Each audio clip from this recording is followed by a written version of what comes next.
Bannayuganda abalaba Uganvuzi show mwebalire ddala okubeera nga mulaba Uganvuzi show n'olwaliro ne Walusimbi Town Center olwaliro tuzeeko mu field nga bwe twabasuubiza tujja kuvaako mu studio tujja kuvaako mu maduuka tujjeeko mu field tulage ddala omulimu engeri gye tugenda okugukolamu. Olwaliro tutuuse wano ku Leero View Primary School Matanga balage engeri gye tugenda okubeera nga tukola omulimu guno.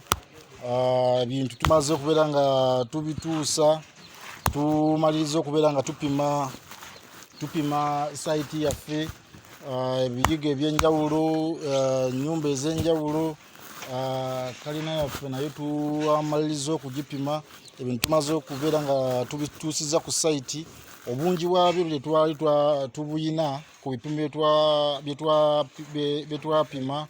So embeera eriwo yakutandika projekiti yaffe nga bwe mugenda okubeera nga mulaba bwe tunaba tutandise okukola okuva ku ssaawa esooka paka tunamaliriza omulimu guno. So olwaleero njagala mubeere nga mutambula naffe ku projekiti yaffe eno okuva tugitandise. Olwaleero twagitandika tugipima nitumaliriza katwalira ebintu tumaze okubeera nga tubituusa ku site, era tiimu eri set bonna bali ready okubeera nga projekiti eno bagikola babeere okubeera nga bagimaliriza. Projekiti eno nene naye bwe tuba twewadde obudde tuyinza ogikolera wiiki nga 3 ku mwezi. So tetwagala nnyo okulwisa mulimu, tukola speed nga ya waggulu ate nga n'omulimu mulungi. So tuyinza okwewa time frame ya wiiki nga 4 oba wiiki 3 okubeera nga omulimu guno tugumaliriza, kuba buli kimu tuli set, buli kimu weekiri. Bintu tumaze obituusa ku site, tiles nga bw'oziraba za bika byenjawulo ezigenda ku kisenge ze twabagamba wall tiles nazo weziri zezo zolabaawo. Then zino zolaba mu bipaketi ebya black ze floor tiles zetugenda okubeera nga tusiba wansi mu kalina yaffe ezakabaawo. Abantu gye bambuuza akabaawo akati bagenda kukalaba nga tukakola ku Leero View. Era bwenna ayagala okulaba beauty tuukako ku Leero View. Wano bwe tugamba Leero View tuba tetwogera bigambo, tuba tubitegeeza wano ku kasozi Matanga we tuli olwaleero. So esangibwa mu Masaka City, Leero View Primary School esangibwa mu Masaka City. Era mwenna abazadde tubakubiriza okujja okuleeta abaana bammwe. Balina conducive environment esikiriza omwana okusoma. N'ebino ebigenda okukolebwawo ojja kulaba nga abasajja balowooza ddala ku welfare y'abaana. Obonalaba omulimu ogufaanana ogambe bano abaana basomera wano mu Uganda basomera bweru w'eggwanga, naye nga tuli ku Leero View Masaka wano ku kasozi Matanga. So omulimu gwaffe gugenda kubeera nga gutandika era tusuubira okubeera nga tugenda tutandika olunaku lw'enkya okubeera nga tutandika emirimu gino okubeera nga gikolebwa. Kati bintu tubireese nga bwolaba tubadde tukikula ebintu byonna bye twabalirira ebisobola okumala omulimu guno. Ffe aba Walusimbi Town Center asangibwa ku Adware City e Nakasero ku UG23.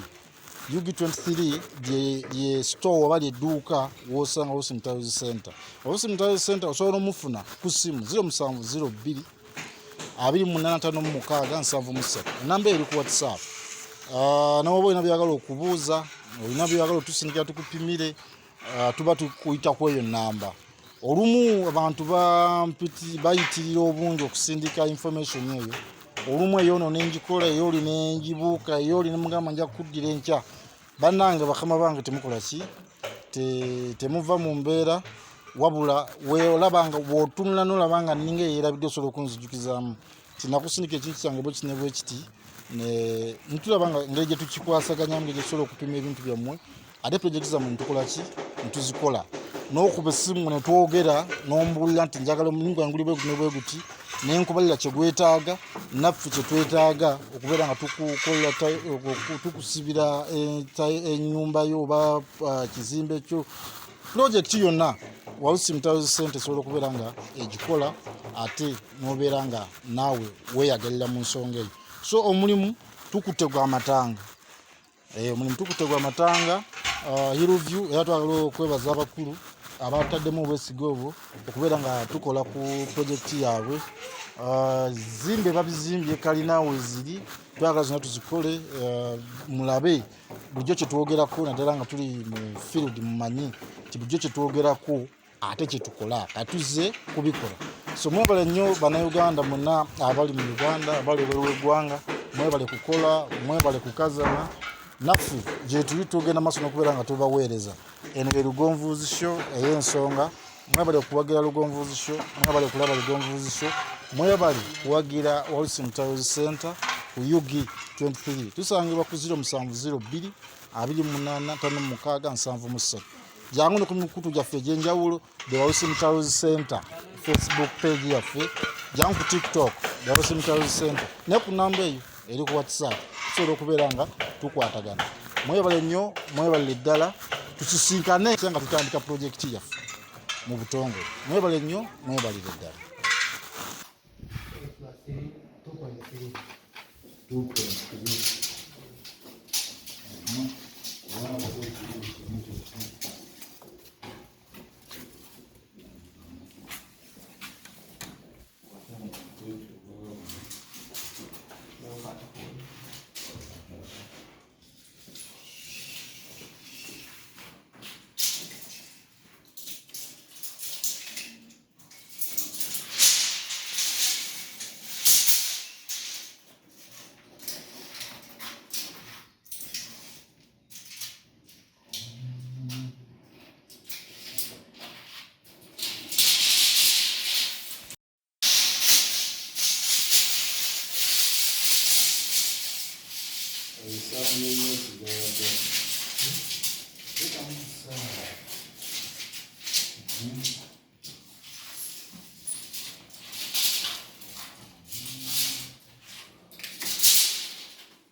Kati emyaka 3 ekyakaasa mmeme okuvvuunkana okwava omwange ne ku mulundi guno tukomyewo nate ku Lugonvuuzi Show.